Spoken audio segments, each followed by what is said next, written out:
janganlah kalian memanggil Nabi atau berbicara di hadapannya seperti kalian berbicara dengan teman kalian.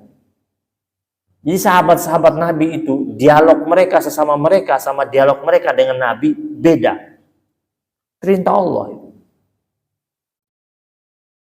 Kenapa? Kalau itu mereka langgar, kata Allah, antah bata a'malukum wa antum la tashkurun. Amal kalian bakal batal. Jadi suara lebih tinggi dari suara Nabi itu membatalkan amal.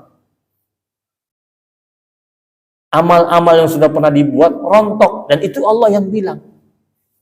Maka sahabat Nabi ini dia takut ketemu Nabi, masih mau jaga suaranya dulu, karena dia mengatakan kalau saya ketemu Nabi tiba-tiba suara saya masih tinggi, amal saya gugur. Itu adab.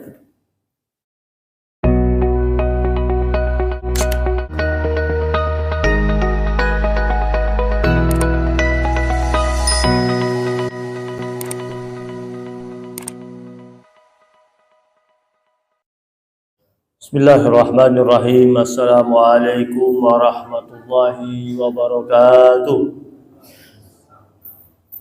Alhamdulillahi rabbil alamin. Wassalatu wassalamu ala sayyidil mursalin habibina wa syafi'ina wa maulana Muhammadin wa ala alihi wa sahbihi ajma'in. Subhanaka la ilma lana illa ma 'allamtana innaka antal alimul hakim. Rabbi shrah li sadri wa yassir li amri wahlul 'uqdatam min lisani yafqahu qawli. Subhan quddusun rabbuna wa rabbul malaikati war ruh. Jamaah majlis kajian yang dimuliakan Allah Subhanahu wa taala, mengawali majlis kita yang mulia, marilah sama-sama kita membaca surat Al-Fatihah. Kita niatkan untuk kebaikan dan keberkahan hidup kita. Kita doakan orang tua kita, guru-guru kita, dan orang-orang yang kita cintai dalam kehidupan kita. Dan kita memohon kepada Allah Subhanahu wa taala agar Allah hadirkan limpahan rahmat, taufik dan inayah. Allah lindungi negeri kita dari segala macam bentuk musibah, bala dan ujian. Dan kita doakan yang telah mewakafkan masjid ini atas nama almarhumah Fatimah Fadl Al-Amri dan almarhum Muhammad bin Said Awad Marta, ala hadhihi niyyah wa ala kulli niyatin salihah. Al-Fatihah. A'udzu billahi minasyaitonir rajim. Bismillahirrahmanirrahim. Alhamdulillahi rabbil alamin arrahmanir rahim maliki yaumiddin. Iyyaka na'budu wa iyyaka nasta'in ihdinas siratal mustaqim siratal ladzina an'amta 'alaihim ghairil maghdubi 'alaihim waladdallin. Itu yang di atas apa yang di atas? Yang di atas. Yang di atas. Turun ya. Mainnya di luar atau main di rumah, jangan main di masjid.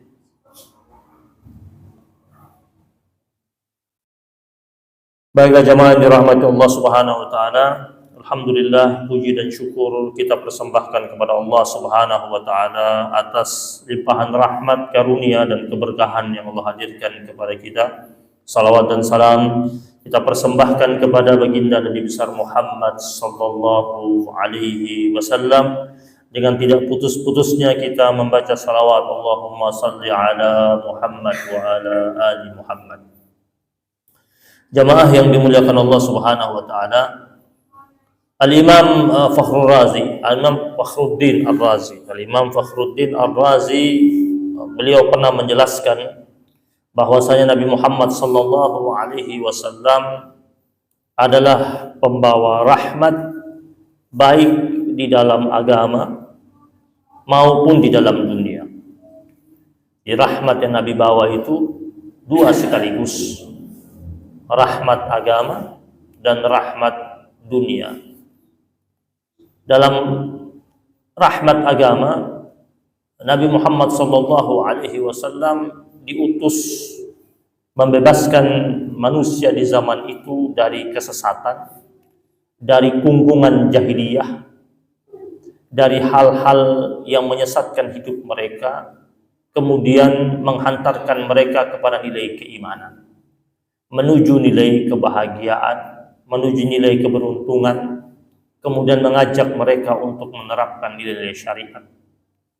Adapun rahmat Rasul sallallahu alaihi wasallam bagi manusia untuk kehidupan dunia, yaitu menyelamatkan manusia dari pelecehan, dari pertikaian, dari pembunuhan, dari peperangan, sehingga manusia dapat hidup dengan damai, dengan tenang, dengan tentram.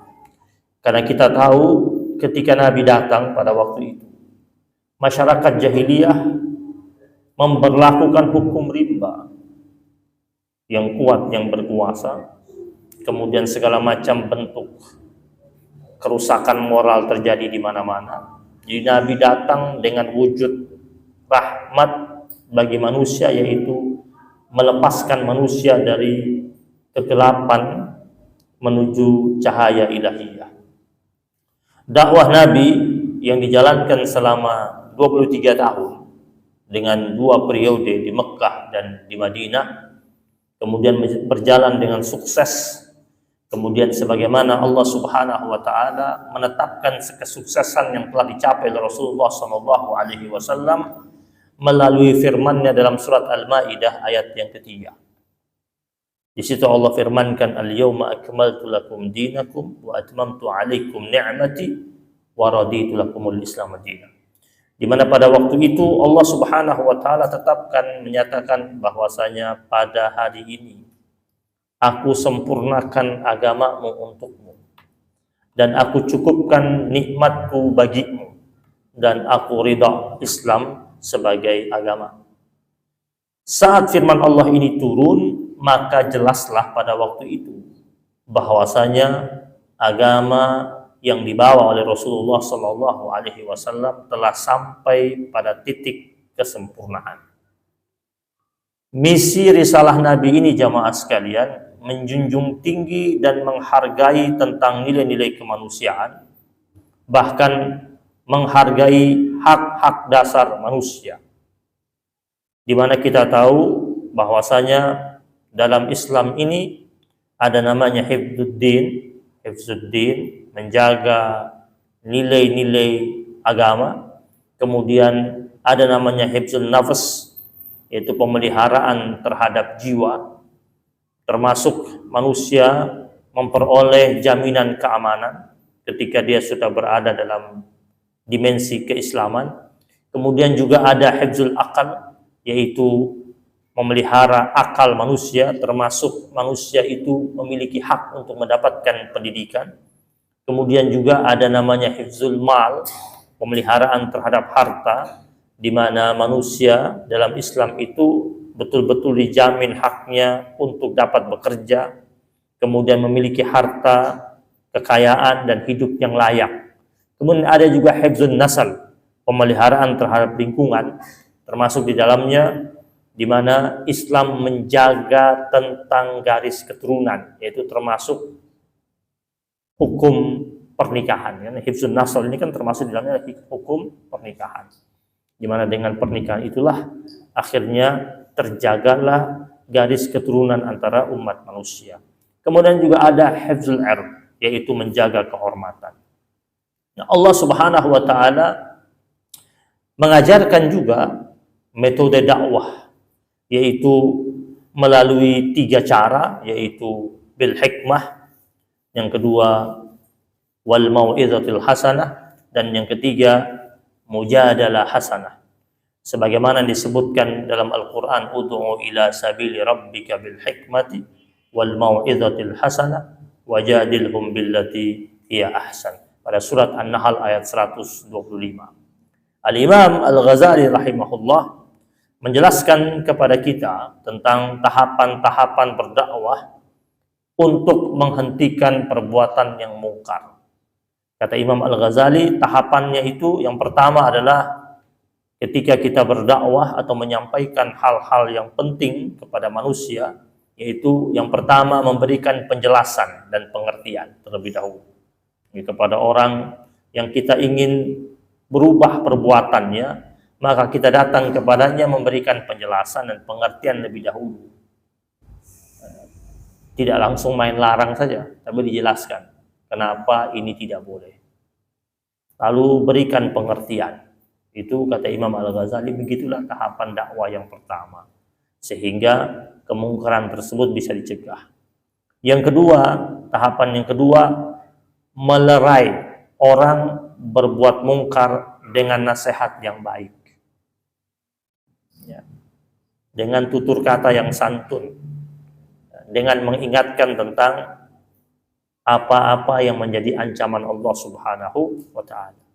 Dan yang ketiga, melarang dengan tegas, yaitu dengan kata-kata yang tentu yang kita pilih kata-kata yang baik tapi mengandung nilai ketegasan, ya, tidak dengan menggunakan kata-kata yang tidak sopan. Kemudian yang keempat, mencegah dan melarang kemungkaran tersebut dengan kekuasaan. Tentu ini dimiliki oleh orang-orang tertentu, orang-orang yang memiliki kekuasaan, yang memiliki kemampuan untuk mencegah kemungkaran tersebut, dan ini usaha terakhir. Usaha terakhir yaitu dengan menggunakan perangkat-perangkat hukum yang ada atau dengan menggunakan kekuasaan yang ada. Nah, jemaah yang dirahmati Allah Subhanahu wa taala, Rasulullah sallallahu alaihi wasallam ketika mensyiarkan Islam kepada umatnya pada waktu itu, kemudian setelah mereka mengimani risalahnya Rasulullah sallallahu alaihi wasallam, maka tentu ada hak-haknya Rasulullah sallallahu alaihi wasallam yang harus dipenuhi. Apa itu hak-haknya Rasul yang harus dipenuhi oleh umatnya? Artinya ada kewajiban umat kepada Rasulullah sallallahu alaihi wasallam. Adab kepada Nabi, ya. Jadi beradab kepada Nabi itu bukan maunya Nabi, tapi memang maunya Allah Subhanahu wa ta'ala. Menghormati Nabi, mencintai Nabi, itu perintah Allah. Mengikuti Nabi, perintah Allah juga. Makanya dalam Al-Quran dikatakan fattabi'uni, ikutilah aku Rasulullah. Itu kan Allah yang suruh, Allah yang perintahkan itu. Allah yang perintahkan kita sebagai hamba-hambanya untuk mengikuti Nabi Sallallahu Alaihi Wasallam. Nah, mengenai beradab kepada Nabi itu, kita akan temukan ada beberapa ayat dalam Al-Quran yang berbicara tentang beradab dan beretika kepada Rasulullah Sallallahu Alaihi Wasallam. Yang pertama, mendahulukan Nabi melebihi apapun. Dalam surat Al-Hujurat ayat yang pertama itu, ya ayyuhalladzina amanu la tuqaddimu baina yadayillahi wa rasulih. Wahai orang-orang yang beriman, janganlah kalian mendahulukan diri kalian ketimbang Allah dan Rasulnya. Itu kan perintah Allah. Dan Allah perintahkan kita untuk mendahulukan Allah dan Nabi-Nya di atas apapun. Jadi kalau seumpamanya kita ini dihadapkan dengan pilihan, apa saja di hadapan kita, entah itu harta kita, orang tua kita, anak kita, usaha kita, bahkan diri kita, atau pilih Nabi, maka pilihnya tetap Nabi Muhammad Sallallahu Alaihi Wasallam. Itu bagian daripada adabnya seorang umatnya Nabi Muhammad Sallallahu Alaihi Wasallam, dan nggak bisa ditawar. Jadi mendahulukan Allah dan Nabi-Nya itu di atas apapun. Kalau yang dicederai itu nama baik kita,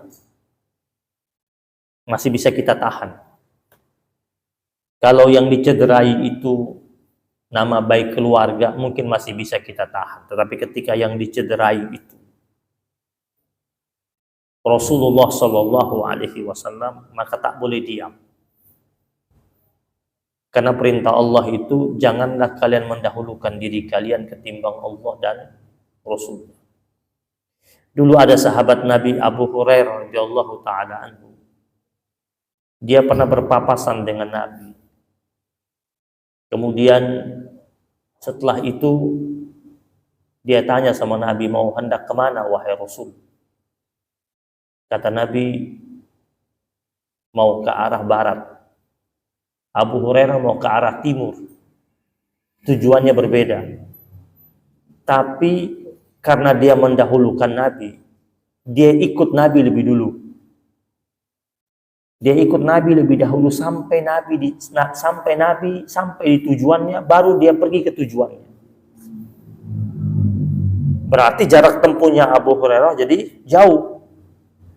Tetapi karena dia mendahulukan Nabi di atas apapun, dia temani Nabi lebih dahulu.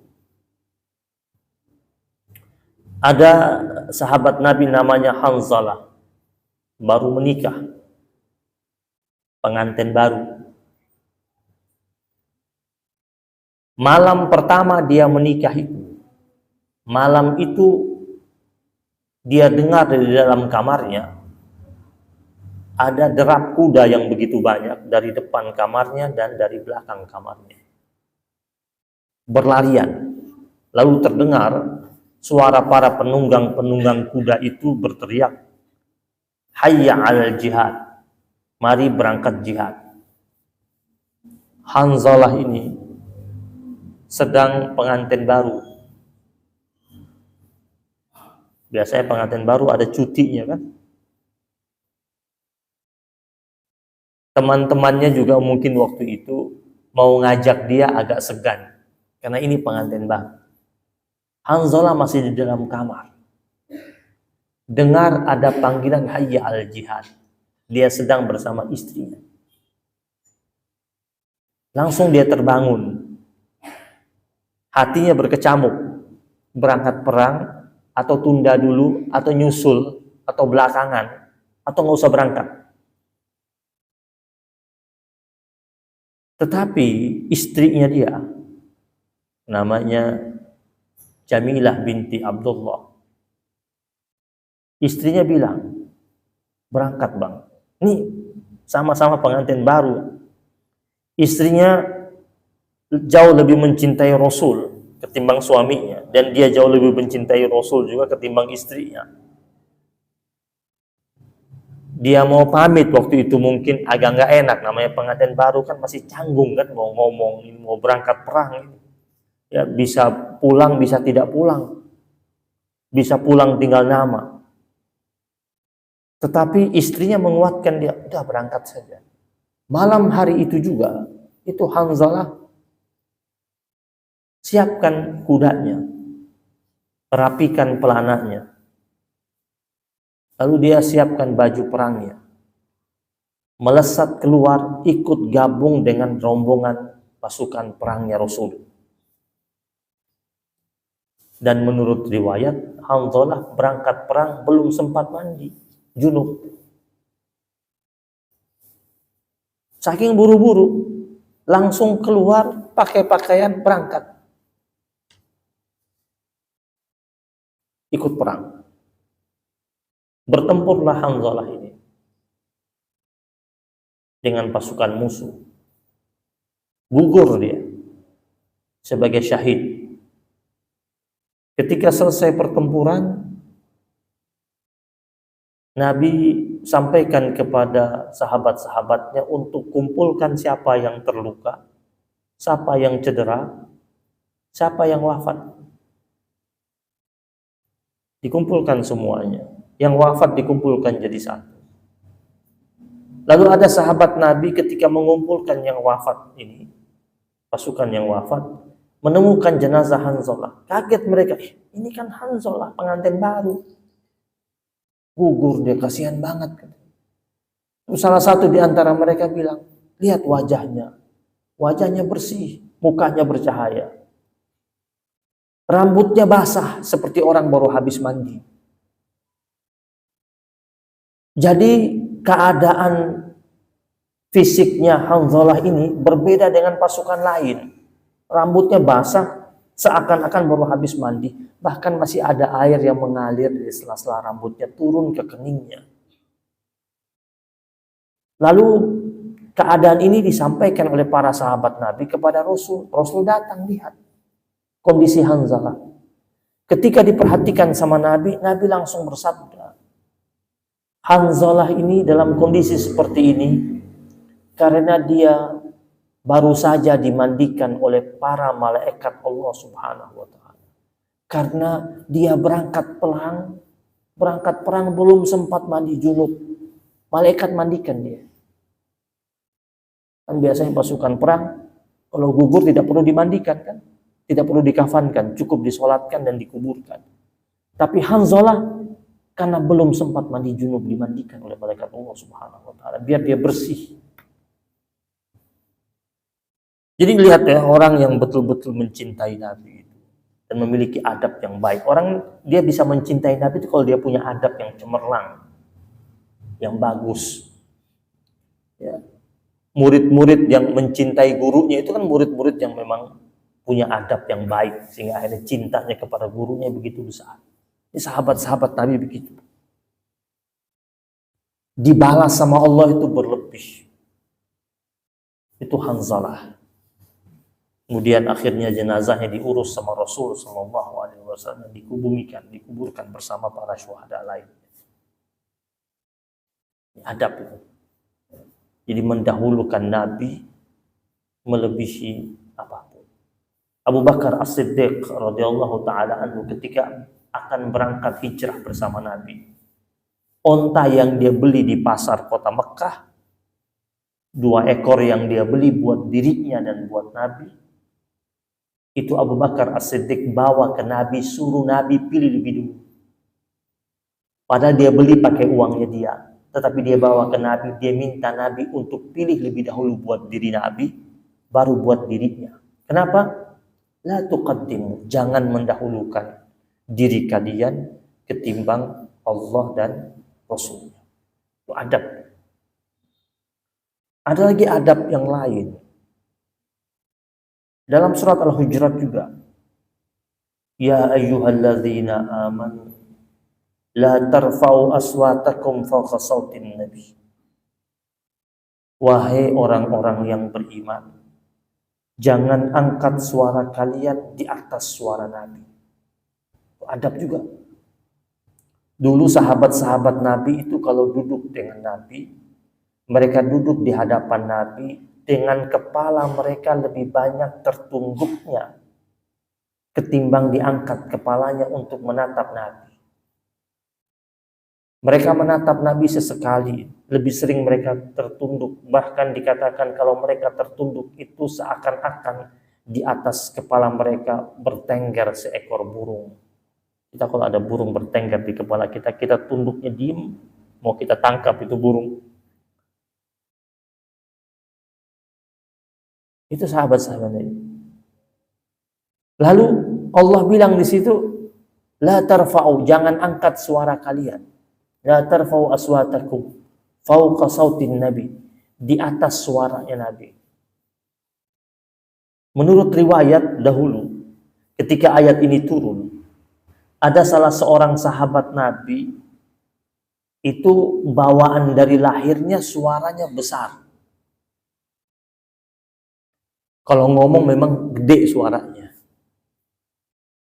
Dan itu dimaklumi sama sahabat-sahabat lainnya. Karena sudah terbiasa dari kecil suaranya besar. Lalu ketika ayat ini turun, sahabat Nabi yang bawaannya suaranya besar ini tidak pernah muncul lagi hadir di majlisnya Nabi. Selama beberapa hari dia tidak pernah muncul. Nabi tanya sama sahabat-sahabat Nabi yang lain, di mana dia? Kenapa tidak muncul? Apakah dia sakit? Atau ada masalah keluarga? Nabi itu cukup perhatian sama umatnya. Kalau ada yang absen, Nabi ingat. Beda nih sama ustadz. Ustadz itu agak kurang ingat sama jamaahnya. Kalau ketemu jamaahnya yang tegur. Terus ditanya, ente siapa ya? Jamaahnya di mana ya? Saya jamaah antum ustadz di masjid ini. Oh iya ya. Ustadznya itu bilang oh iya itu belum tentu dia kenal. Hanya untuk hibur aja. Ya. Tapi kalau Nabi, seluruh sahabatnya itu Nabi ingat detil satu persatu. Itu kekuatan memorinya Rasul. Dan kalau tidak hadir dicari sama Nabi. Kita kan kajian nggak hadir, nggak karena nggak terlalu akrab, nggak mungkin nggak terlalu dekat kan, biasa aja kan wajahnya gonta-ganti yang hadir di kajian. Paling ada beberapa orang yang kita cukup ingat dekat. Kalau Nabi semuanya, Nabi itu semuanya. Satu tidak hadir, Nabi langsung tahu. Bahkan ada sahabat Nabi mengatakan, oh iya benar ya, nggak pernah kelihatan ini. Lalu kata Nabi, cari, dicari Pak. Dicari, datang ke rumahnya, ternyata dia ada di rumahnya. Sahabat Nabi yang diutus sama Nabi untuk cari itu bilang, kau dicari sama Nabi. Kenapa tidak muncul-muncul? Tidak biasanya kau absen cukup lama. Terus dia bilang sama sahabat-sahabat Nabi yang datang ke rumahnya itu. Sahabat Nabi itu bilang, mohon maaf, tolong bilang sama Nabi, saya minta izin belum bisa ketemu Nabi. Ya apa alasanmu, kata teman-temannya. Begini, ini kan baru saja firman Allah turun berapa saat yang lalu. Ya ayyuhallazina amanu, la tarfa'u aswatakum fawqa sautin nabi. Wahai orang-orang yang beriman, janganlah kalian angkat suara kalian di atas suara Nabi. Nah, kalian teman-teman saya, kan kalian tahu suara saya besar. Dan memang itu bawaan suara saya. Nah sekarang saya belum berani jumpa sama Nabi. Saya sedang latihan untuk merendahkan suara saya. Jadi dia sedang latihan di rumahnya untuk berbicara halus. Dia merasa nanti kalau semuanya sudah bagus suaranya itu sudah bisa rendah, baru dia mau ketemu Nabi. Karena itu perintah Allah. Allah bilang jangan angkat suara kalian di atas suara Nabi. Dan itu berlaku umum. Tidak ada pengecualian. Siapapun Anda kalau berbicara di hadapan Nabi, suaranya harus lebih rendah daripada suara Nabi. Bahkan ayat itu berikutnya Allah katakan apa? Janganlah kalian memanggil Nabi atau berbicara di hadapannya seperti kalian berbicara dengan teman kalian. Jadi sahabat-sahabat Nabi itu, dialog mereka sesama mereka sama dialog mereka dengan Nabi beda. Perintah Allah itu. Kenapa? Kalau itu mereka langgar, kata Allah, antah bata a'malukum wa antum la tashkurun. Amal kalian bakal batal. Jadi suara lebih tinggi dari suara Nabi itu membatalkan amal. Amal-amal yang sudah pernah dibuat rontok, dan itu Allah yang bilang. Maka sahabat Nabi ini dia takut ketemu Nabi, masih mau jaga suaranya dulu karena dia mengatakan kalau saya ketemu Nabi tiba-tiba suara saya masih tinggi, amal saya gugur. Itu adab di hadapan Rasul sallallahu alaihi wasallam. Adab yang lain, apa-apa yang dipesan sama Nabi, jika memang kita mampu untuk menjalankannya, jalankan. Itu bagian daripada adab kita kepada Nabi sebagai bentuk kepatuhan kita kepada Rasul. Sahabat-sahabat Nabi itu yang mendapatkan nasihat-nasihat khusus dari Nabi, itu dia jaga itu. Seperti Abdullah bin Umar, dia dengar langsung dari Nabi sebaik-baiknya hamba Allah adalah yang tidak meninggalkan sholat malam. Setelah dengar sabda Nabi itu Abdullah bin Umar sepanjang hidupnya sampai dia wafat, tak pernah barang satu kali pun dia tinggalkan sholat malamnya. Gak pernah absen dia. Sahabat Nabi yang kata Aisyah radhiyallahu taala anha, Abdullah bin Umar itu sahabat Nabi yang akhlaknya mirip dengan akhlak Nabi. Karena seluruh yang Nabi lakukan itu dia berusaha untuk dia contohi. Itu Abdullah bin Umar radhiyallahu taala. Ya. Sampai segitunya. Ada lagi sahabat-sahabat Nabi yang lain, setiap kali mendapatkan wasiat khusus dari Nabi, seperti Anas bin Malik radhiyallahu taala anhu. Nabi pernah pesan sama dia begini, "Ya bunayya, wahai anakku," karena dia kecil bersama Nabi dari umur 10 tahun, jadi Nabi panggil anak. Ya. Kata Nabi, in qadarta an tusbiha wa tumsiya wa laysa fi qalbika ghish ghish li ahadin faf'al.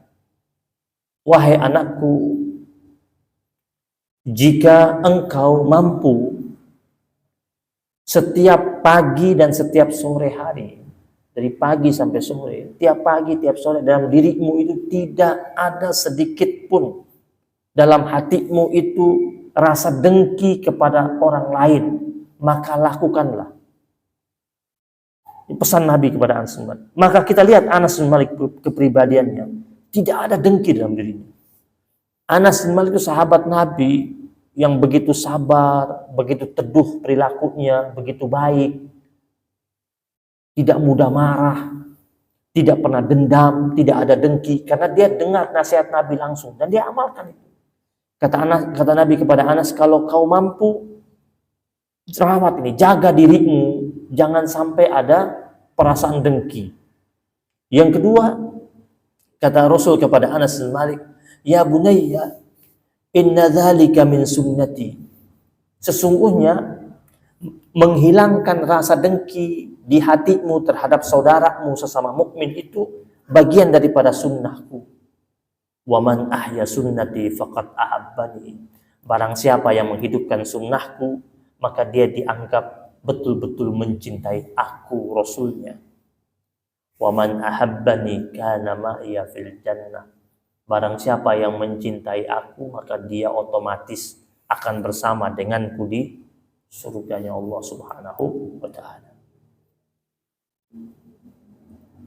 Ya bunayya, kata Nabi SAW, wahai anakku, idza dakhalta ala ahlika, kalau kau masuk ke rumah keluargamu, fasallim, maka ucapkanlah salam. Maka setiap kali engkau masuk dalam rumah, walaupun beberapa kali engkau masuk keluar, ucapkanlah salam. Kenapa? Karena itu yakun barakatan. Ada nilai berkahnya di situ. Berkah buat siapa? Alaika. Berkah atas dirimu, wa ala ahli baitika, dan keberkahan buat keluargamu. Kan masing-masing sahabat Nabi itu kalau mereka duduk sama Nabi, mereka kan suka dapat wasiat yang berbeda-beda antara satu dengan yang lainnya. Dan di kemudian hari mereka bercerita tentang masing-masing di antara mereka, tentang wasiat-wasiat yang mereka pernah dengar langsung, pesan-pesan indah yang mereka dengar langsung dari Rasulullah Shallallahu Alaihi Wasallam. Seperti Abu Hurairah, ya, mendapatkan wasiat dari Nabi, salah satunya yaitu jangan tinggalkan sholat duha. Abu tidak pernah tinggalkan sholat duha, karena dia dengar langsung dari Rasulullah Shallallahu Alaihi Wasallam. Kemudian dia meriwayatkan, kemudian diikuti oleh para tabi'in, sampai akhirnya diikutlah oleh umat Nabi Muhammad sampai zaman ini, sampai saat ini. Adab. Apalagi adab yang lain? Ada. Ya ayyuhalladzina amanu idza najaitumur rasula faqaddimu baina yaday najwakum sadaqah. Wahai orang-orang yang beriman, jika kalian hendak berbicara secara khusus dengan Nabi, maka datanglah kalian kepada Nabi untuk berbicara khusus dengan Nabi itu sambil membawa hadiah. Bawa sesuatu. Jadi kalau datang kunjungi Nabi, jangan tangan kosong. Itu adab. Dan itu bukan maunya Nabi, itu perintahnya Allah. Ya sekarang kalau di kampung-kampung itu kan adab orang datang kunjung ke rumah kiai. Kan biasanya tidak bawa tangan kosong kan. Ada aja parcel yang dibawa. Ya, mau datang ngundang kayak mau apa, ada yang dibawa, taruh, terus ngobrol. Sebenarnya tradisi itu mengikuti tradisi para sahabat-sahabat Nabi kalau datang ketemu dengan Nabi. Ada bawa sesuatu. Toh yang dibawa itu ke Nabi, Nabi biasa bagi-bagi lagi sama yang lain. Karena Nabi itu tidak pernah membiarkan sesuatu itu lama di rumahnya. Ya. Maka dikatakan Nabi itu kan apa? Ajwadan nas, ajmalan nas, wa ashja'an nas. Riwayat Anas bin Malik radhiyallahu taala anhu. Ya, manusia yang paling dermawan, paling indah parasnya, dan paling pemberani. Yang pertama apa tadi? Ajwadan nas. Dan itu perintah Allah. Maka sahabat-sahabat Nabi itu mereka berlomba-lomba. Mereka berlomba-lomba kalau datang ketemu Nabi membawa sesuatu yang mereka anggap baik untuk diberikan kepada Rasulullah Sallallahu Alaihi Wasallam. Nah, jemaah yang dirahmati Allah Subhanahu Wa Taala. Adab-adab kita yang kita tunjukkan kepada Nabi, termasuk saat ini kalau kita berangkat umroh, datang ziarah, masuk ke Raudhah, jaga adab kita. Salawatnya suaranya pelan aja, nggak usah teriak. Antum datang ke Raudhah itu, antum lihat di Raudhah itu, di makamnya Rasul itu. Ya. Di situ kan ada kaligrafi, ada ayat Quran. Surat Al-Hujurat ayat kedua itu ditaruh di atas itu. Ya ayyuhalladzina amanu la tarfa'u aswatakum fawqa sautin nabi. Masih dipasang. Artinya kalau datang ziarah pun ucapkan salam lembut aja suaranya. Karena kita jaga adab kita di hadapan Rasul. Dulu sahabat-sahabat Nabi jaga adabnya ketika Nabi masih hidup. Kita sekarang jaga adabnya. Walaupun Nabi sudah wafat, saat datang ziarah tetap jaga adab itu. Di bumi kota Madinah itu jaga adabnya. Imam Malik itu jalan di kota Madinah, itu turun dari kudanya, lepas sandalnya, nyeker jalannya. Imam Malik rahimahullah, gurunya Imam Syafi'i, ditanya, kenapa engkau turun dari kudamu? Kenapa engkau jalan sambil nyeker, tidak pakai sandal? Kata dia, ihtiraman li sahibil maqam. Aku menghormati jasad suci yang terbaring di bawah bumi kota Madinah. Karena dia merasa tidak pantas dia naik di atas kuda bagusnya, sedangkan ini bumi kota Madinah, ini di bawahnya itu ada terbaring jasad suci yang mulia Muhammad sallallahu alaihi wasallam. Itu kan adab. Cara dia menunjukkan penghormatan dia kepada Rasul sallallahu alaihi wasallam. Dulu saya pernah ketemu waktu saya masih remaja, ketemu dengan seorang kiai. Waktu saya masih ngurus-ngurus travel dulu, ada kiai orang di Jakarta ini, tinggalnya beliau di Jakarta. Travel yang saya ngurus waktu itu, setiap kali pemberangkatan itu memang bawanya kiai ini. Kadang umroh, kadang haji. Berapa kali haji pakai kiai ini. Terus pernah juga umroh dengan rombongan-rombongan besar sama kiai ini. Orangnya Masya Allah lembut orangnya. Orangnya lembut sekali, kalau ngajarnya suaranya pelan. Nah kalau di Madinah itu Masya Allah, saya ketemu beliau waktu itu. Pas di Madinah. Pas di Madinah, ketika bawa rombongan mau ziarah, beliau sambil nunggu jamaah turun di lobi hotel. Beliau dengan pakaian rapi. Rapi. Pakai jas. Setelan jas. Setelannya rapi, matching lagi warnanya. Pakai jas, pakai sepatu, pakai kaos kaki, pakai selendang, wangi. Saya ngobrol, Kiai, kita mau ziarah. Ya kita mau ziarah. Rapi banget, Kiai. Iya. Mau ketemu Kanjeng Nabi. Harus rapi, dia bilang. Saya itu kalau datang ziarah di Madinah, saya berusaha serapi seakan-akan saya datang ke kondangan. Memang tampilan dia kayak orang mau datang kondangan. Dia bilang, masa kita hadir kondangan yang lihat manusia kita rapi? Masa kita datang ke Madinah, kita masuk ke Masjid Nabawi, kita ziarah Rasul, masa kita pakai suka-suka kita? Kayak itu bilang, saya bingung tuh kalau ada yang masih masuk ke situ dengan pakai kaos, training. Apa pantas dia? Caranya seperti itu. Dia datang ke istana negara aja nggak mungkin begitu. Dari luar dia pakai begitu, dia diusir sama pas pampres dia. Nah ini kan Nabi yang lihat, masa Nabi kagak lihat? Nabi pasti lihat. Sampai segitunya beliau. Lagi-lagi apa itu? Adab, Pak. Adab. Dan kita berharap ya, mudah-mudahan kita dengan beradab sama Nabi, kita dapat syafaatnya. Dan ciri orang yang betul-betul beradab sama Nabi, dia berusaha untuk jaga salawatnya. Semakin orang itu sering bersalawat, semakin dia tunjukkan dia betul-betul mencintai Nabi dan memiliki adabnya kepada Rasul sallallahu alaihi wasallam. Hadisun sahih. Nabi bersabda, "Aulan nas bi yaumal qiyamah." Manusia yang paling utama terhadapku di hari kiamat. Aktsaruhum alayya salatan. Orang yang paling banyak bersalawat padaku. Semakin banyak kita berselawat, semakin kuat kita berselawat, semakin besar potensi kita mendapatkan posisi khusus di samping Nabi di hari kiamat. Ini hadis jalurnya lewat sahabat Nabi Abdullah ibnu Mas'ud.